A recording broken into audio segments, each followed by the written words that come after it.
Hello, I'm Jenya DeLima. Welcome to Writing and Editing, the author-focused podcast that takes a whole person approach to everything related to both writing and editing. Authors have various reasons behind why they write, and one of those reasons might be the hope to spark change. Jeff Wenninger, author of On Thin Ice, will share how he used writing to promote lasting transformation and offer tips on how you can do this too. Well, first, thank you so much for being here today, Jeff. Well, thank you for having me.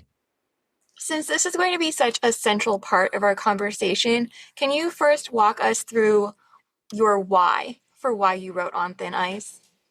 Well, I committed my adult life, 33 years of it, to service to the public as a Mm-hmm. law enforcement professional. And I don't believe at the point that you retire that that service to the community and the public ends. I actually believe that in many instances can just be the beginning because those 33 years is actually the coursework that I took that form my opinions at this point, where I now can have a more impactful influence on the direction that law enforcement can go in for betterment of everybody involved. Yeah, I love that idea of life as the coursework because you're going to learn so much more from that and seeing how it actually is in reality and then in application than just, let's say, even the 4 years of college or 1 year on a job and then leaving it. Yes. Right. Well, did you go into this project with any previous writing experience? Well, I've always written. I wrote quite a bit on the job with the Mhm. LAPD. Every officer involved shooting a lethal force incident, I would brief Chief Bratton and then following him, Chief Charlie Beck on those incidents. And I would write their recommendations for the adjudication of those cases administratively that are submitted to the Honorable Board of Police Commissioners, who are the ultimate adjudicators of those cases. So I wrote extensively. Some of those reports would be, over 40 pages. But as far as writing a book, it's been Mhm. an entire learning process for me. Yeah, so what were some of the biggest differences from writing in that type of format to then writing a full-length manuscript? Well, my book, it deals with like my personal background, my professional experiences, and then it leads into my practical insights and actionable solutions that I recommend that be implemented to improve the integrity and empathy and accountability of law enforcement moving forward in 21st century. And in doing that, you're trying to reach a rather large audience. Uh, And you have to be able to write in a manner that it's appealing mhm, and it captures their interest. And that was challenging for me because I've always written more academically mhm. than a book of this nature. So that was a challenge for me. Yeah, I can see the one being more just sticking to the facts versus how do I make this engaging or interesting or not just interesting for that one section, but holding their interest throughout. Do you have any tips on how you did that for anyone else who's making that similar kind of transition? Well, the one thing I had to realize is that I have to expose myself. Uh, It's not just about sharing what you experienced, but you have to share how it made you feel, how mhm. it impacted you, and how perhaps it changed your perspective on things. And I learned that I needed to be more engaging in that sense to have the reader be more involved in what I was trying to get across. Mhm. Would you mind walking us through a little bit how you came to that realization? Well, just like when you're writing a book, you have, people you have read it for you and give you feedback. So I took the feedback. Everybody that I had read the book gave feedback that I could learn something from. Mhm. And there was not one person that I didn't take something from and make a change in the book. So Uh, I expanded on things and I explained more things and I shared more of myself, which at times I'm a fairly private person. oh, Felt a little uncomfortable, yeah, I can see that. but it was really important because, part of the paradigm in which I looked at my law enforcement career through was dealt with my personal background, which is unique. I was born to a teenage mother who put me up for adoption, and I was adopted by my parents. And my father was a sociology professor. My mother was a chemist, and they wanted four children, each a year apart. So my mother and father went into the adoption process. And about the time they were approved, my mother got pregnant with my sister. And Oh. then they went ahead and adopted me. And then they adopted my brother, who's half Japanese. And then I had a foster sister who was Black. And I grew up in the 60s and 70s in Kent, Ohio, in the Midwest. So I have a little different perspective on race Mhm. and societal issues than your average law enforcement officer on the streets because of the environment I was raised in, a multiracial family. And then how did you show the reader that those different perspectives were important to share? Not even just important, but necessary. Well, it required me to share some uncomfortable experiences that I had on the job, where you have to have some of those tough conversations in regards to some things that exist that we don't necessarily want to admit, which may be, bigoted or racist type of attitudes and perspectives that I saw when I was on the job. And I felt it was important for me to share that so the reader can grasp and understand my experiences, which then is what fuels my recommended actionable solutions for the improvements I believe are necessary for law enforcement to be successful in the 21st century. Mhm. Well, when you were first writing this, or maybe even along the way as you were writing it, who did you see as your audience? And did this ever change at any point? It never changed, and it was asked upon me multiple times, who is your audience? Yes. And I say, actually, it's from your suburban housewife to law enforcement professionals and executives, to legislators, the people that are the decision makers. And I truly believe that there's something that can be had for all of those groups with this book. Ultimately, this book will inform you and it'll enlighten you and hopefully make you feel as if you're empowered and that you have a sense of hope moving forward. And that's what this book is all about. I'm not one that comes to the table with a complaint. Hmm. I will point out what I see as the deficiencies and I will provide a solution. And that's what I do in this book. Yeah, and that's something that we do see come up when people are asked to find their audience is what solution are you offering or what question are you answering? So how would you then answer each of those? Well, the book deals with a number of issues in law enforcement that I feel need to be overcome moving forward. And one of them is the culture. The culture in law enforcement is so insular. And the reality is, the measure of society is how it treats its most vulnerable members. And law enforcement at times has had a challenge dealing with certain segments of our society. And, Hmm. the reality is, the people are the police and the police are the people. And that's Sir Robert Peel, who's basically the father of modern law enforcement. And we oftentimes get away from that. And that the culture we have is so insular and it's the them versus us type of mentality that we really have lost sight of what the true function of law enforcement is. And people say law enforcement. If you look it up, it's really peace officer. It's about keeping the peace. And that requires that you make people feel, safe, valued, and respected. And Hmm. at times we tend to impose our authority as law enforcement on the communities in which we serve. And we don't do a very good job of bridging that gap between law enforcement and those people that we are engaging with on a daily basis.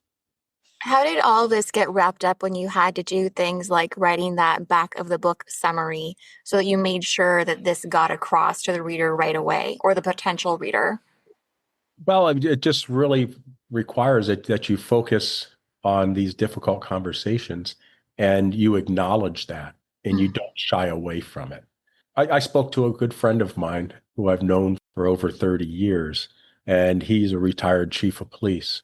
And I spoke to him yesterday evening, actually. And what he said to me was, I agree with everything that you've said in your book. And he goes, and I commend you for the courage it takes to write this.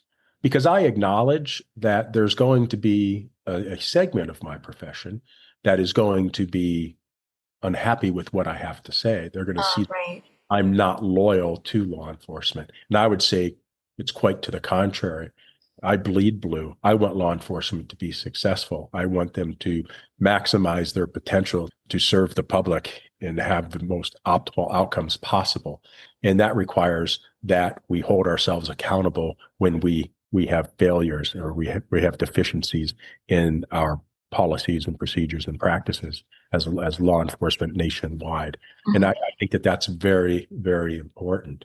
And, it's not that I feel that I'm unbelievably courageous. It's just I have the tools, I have the experience, the insight, and the academic background to try to put this all together and have it make sense where we can create a path forward to improve everything for all people, not just society and the communities that law enforcement serves, but the officers themselves. Mhm. When you were writing, did you ever feel like you were addressing some of those people who might provide pushback against what you were sharing? Yeah, absolutely, absolutely do. I address them pretty upfront in the book. I acknowledge that they're there. Actually, they're part of the motivation for me writing the book because it's that mindset that we need to overcome. Mhm. Because I will say this, law enforcement, by and large, 99% of law enforcement personnel are outstanding individuals that have all the proper and the purest motivations for why they are in public service. Problem is, there's just a little subculture that is allowed to subsist in law enforcement that we haven't been able to really seem to have rooted it out. And I saw it at its worst. I was with the LAPD during the Rampart crash gang scandal with Rafael Perez, and we ended up going under a national consent decree, a federal consent decree, which took us 10 years to get out from under. And there was some of the most egregious law enforcement corruption scandals and crimes being committed while on duty. It's unbelievable. Bank robberies and planting of evidence and stealing cocaine out of evidence lockup. I mean, just the most egregious stuff. I saw that firsthand, and I was actually brought in as a sergeant, as the officer in charge of the newly founded gang enforcement detail after the crash units were disbanded. And I was sent in to clean it up. So I have firsthand experience and saw it with my own eyes, what's necessary to change that culture. And it's a slow turning ship. Mhm. It can be frustrating at times, but as long as it continues to turn, we're making progress. Well, can you explain maybe how you phrased some of these, well, not necessarily confrontations, but some of these messages to those people so that they would leave coming away from this feeling enlightened rather than defensive? Well, really, it's about information. I'm not sharing really an opinion. In Mhm. the book, I provide the evidence Ah, yes, that'll do it. and the research. I interviewed other law enforcement officers about their experiences. I involved, Mhm. world-renowned neuroscientists when it deals with law enforcement officers and training and hiring practices and how officers perform under stress Mhm. and on all of that. So I even went over to Europe and I researched with the London Metropolitan Police as well as police department in Paris, France. So I have a lot to share, and it's all evidence based, Mhm. and it's not just opinion. I support it with facts, empirical evidence. Yeah, and have you at least heard from maybe reader feedback or reviews or similar that people are more open to the message then because of that? Yes, to the extent that they find that the arguments are sound and it's quite robust. And this is where I'm talking about the people feel informed and enlightened. They weren't aware, one, of some of the problems, Mhm. of some of the solutions that are out there, because, like I said, law enforcement oftentimes is quite insular. Mhm. And we struggle sometimes to look even outside of our own agency for solutions, let alone see what people are doing throughout the world in regards to law enforcement. The answers are already out there. The answers that I'm giving they're nothing new. It's just things that are being done elsewhere. And it's collectively looking at everything that's being done and how we can put that together to make the most optimal law enforcement organization possible. Because it's about having the best practices, not Mhm. just best practices in the United States, but looking at the best practices of law enforcement worldwide and seeing what we can glean and learn from that and then implement into our situation here in the United States. Right. And that alone shows that you're breaking out of that insular thinking because you're not just looking at what's best for this community or this state or this country, and that you are broadening that perspective to look worldwide, what's working here and what can we extrapolate from this place so that it works here in this place and with this, maybe I don't want to say established culture, but the current culture so that it could adapt to it. What is it capable of adapting to? Right. I mean, I've listened carefully. I've questioned very thoughtfully. Hmm. I've written very deliberately. And I think I've captured the message that I'm trying to send. And the feedback that I've gotten is that I've accomplished that. So you said earlier that the reader might not be familiar with some of what you were presenting. So how did you determine where their baseline of understanding was, and how did that influence what you included and did not include? Well, I didn't really measure what I was going to include and not include based on what I believed other people's level of understanding and Hmm. perhaps their influence would be. I was just being honest about my experience. And some people will read that and not be aware of it, where others will read it and say, yes, you're spot on, but I would never say that. I've gotten that from a number of people. And the reason being is because they know there's going to be pushback. The reality is throughout my entire life, I was an elite hockey player, growing up. I left home when I was 16 and played junior hockey in Canada. I played in the United States Hockey League, played Division I college ice hockey on scholarship, and hence my hockey background, the leadership lessons that I learned there, I took into my law enforcement career. Mm. And hence the On Thin Ice title of the book. Yes, now it makes sense. About ice hockey, but it's also the thin ice in which law enforcement is standing on. And law enforcement needs to take responsibility and make the changes within itself before it's imposed. And that's what it's really all about. So I didn't really worry about what their level of understanding was. I was just honest about everything, knowing that different readers would have a different levels of insight being given to them as a result of reading it. Some of them being, yes, I'm aware of that. Thank you for saying that. Others be like, wow, I didn't realize it was that bad. Yeah. Well, were there any stories that would have fit thematically, but for whatever reason you decided to exclude them from the complete manuscript? Well, the one thing I do, I don't speak poorly of any individual, and I never will. Of course, as everybody throughout their professional career, they've had to engage and interact with people that they don't necessarily get along with, and I'm not wasn't immune to that, but I don't speak poorly of anybody. So I steered away from anything Uh, that you could be, critical of somebody mhm. because that's not my that's not my motivation. I'm not here to say anything negative about any one individual. I want to focus on the larger global issues of the challenges facing law enforcement and what actionable solutions can we put into place to move forward and be successful. And how did you show readers that there are actionable solutions in a way that made it feel believable for them, as if they really could see this someday happen in the future? Well, the fact that many of them, the solutions that I suggest, are already being used in law enforcement throughout the world in different areas. And I'll give you a perfect example. And it's Yes. kind of crazy. The average academy time before a police officer hits the streets and starts handling radio calls and dealing with the public armed with a firearm with the authority to take somebody's life under certain circumstances is 800 hours. Let's put that into context. To apply for your cosmetology license, you need 1,500 hours of Oh my training, gosh. nearly twice the hours of training. So we look at Nordic countries. Hmm. They have 2, 3, and 4 year training programs where they don't hire until after the training process is done. And what's occurring during that training process?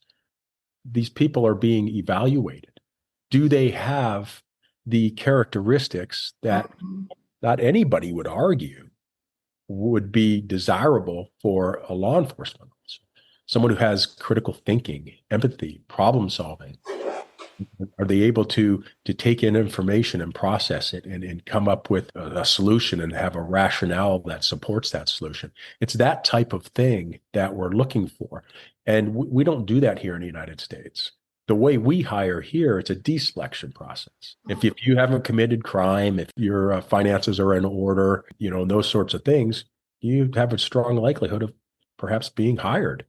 And here in the United States, the training process is just unbelievably short, where it's not necessarily who we hire, but it's how we hire. And like I said, those Nordic countries, they watch how these applicants perform throughout their training and then make their selections.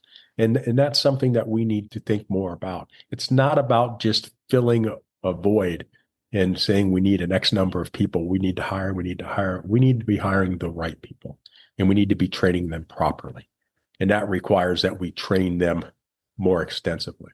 Research demonstrates that the more highly educated you are, the less likely you are to be involved in use of force. You're less likely to have complaints leveled against you by citizens. And it's because of the critical thinking that you have and the better decision making that you have as a result of your education. That's not my opinion. That's what the research shows.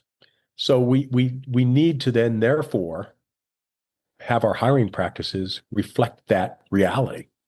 And that's something we need to look at here in the United States. Mm-hmm. Were there other countries that you upheld or included as an example of a positive comparison besides the Nordic countries? Oh, there's a number in there. I list them all and I talk about why and what it is that they do. Mm-hmm.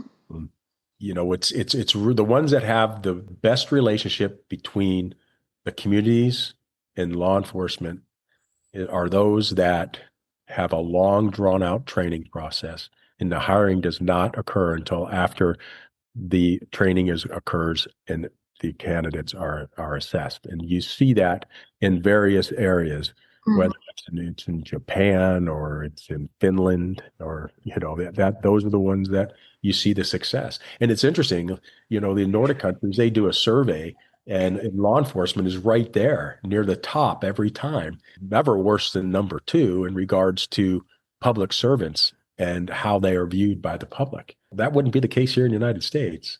We don't do a very good job as an institution of law enforcement here in this country, nurturing them and training them properly for them to be successful in these rapidly unfolding tactical scenarios that unfortunately they're going to have to confront. And in that sort of scenario, what would you describe as successful? Well, I'd say successful is an optimal outcome. There are things that will occur that you don't have control over. And will law enforcement officers have to take a life? Yes, at times that will occur. But what's important is that you have people in law enforcement that have the discipline and the critical thinking skills and the problem solving skills to address a scenario with a mindset where they see their role as addressing the problem versus viewing it as somebody who's questioning their authority. And oftentimes in law enforcement, you hear people say, "Well, you play stupid games, you get stupid awards," and that's never how you should look at it. So my background was in the investigation, the adjudication of lethal force and officer involved shootings. And over 1/3 of shootings are of people suffering from mental illness. And we're very unaware when in regards to our self-awareness of our impact at a scene when we're all in uniform with guns and tasers and beanbag shotguns and everything pointed at a person who's suffering a mental health crisis. In every instance, can we avoid having to use lethal force? No. But can we reduce the incidents? Absolutely. By changing our mindset and how we train and who we choose to hire. And it will influence the culture, because the culture is the biggest obstacle in law enforcement in the United States. For someone who's hoping to write their own book about change, no matter what that is they're addressing or what part of society or structure, or whatever it is, do you think there's ever a time when they might still be too close to it to actually begin writing that book?